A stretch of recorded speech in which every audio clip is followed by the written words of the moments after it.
What's up, everyone? Today is August 17th, 2017, and this is my kumquat tree, otherwise in Filipino Tagalog culture known as Calamansi. So this is year-round here at my parents' house, and it is non-stop. So this one, it's all green because we actually pruned it last year heavily, and so you can see lots more better fruits this year compared to these little tiny fruits. And again, these guys are all year round, and this tree and its own is maybe about a good 10 feet high and just feet wide as well. So this was the same, but wasn't producing as much fruit, so we trimmed it down. And so as soon as this thing gets healthy, we'll actually go ahead and probably do the same thing with this one. But first, what we'll do is I want to go ahead and have some of these guys, but I don't want to grow from seed. So I'm going to try a couple methods, one of them being air layering, and then the other is going to be just taking cuttings and putting some rooting hormone and sticking it in dirt. So we'll see what's going on. So I got this cutting, and from what I remember is you want to go ahead and get one that's new wood.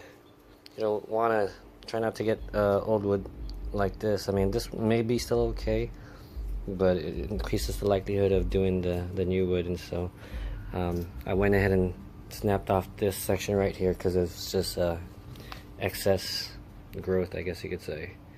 And then we'll go ahead and cut them down.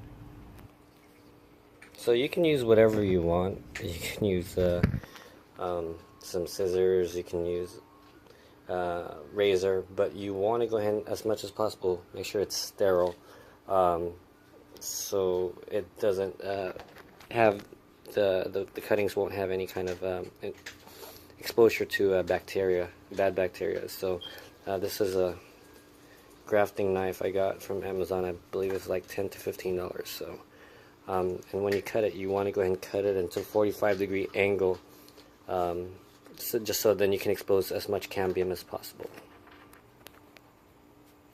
So I'm cutting here. This is this light green in the center is the cambium, and that's what you want to expose as much as possible, because that's the one that's going to absorb whatever rooting hormone you use and allow it to root there. I'm not using any rooting hormone. Anything will work. I mean, it can root itself. It just, with the rooting hormone, it just increases your success rate.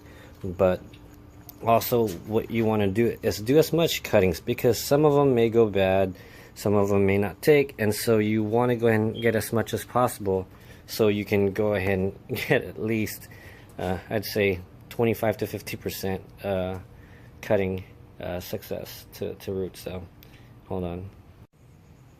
And so when you do the cuttings, you want to go ahead and take as much bigger leaves off of the actual cutting, because that's what's gonna take in nutrients, and so you want to go ahead and conserve as much nutrients possible. I probably couldn't go ahead and take a couple more of these leaves off, but I'll just let it be. And again, I'll just stick it in.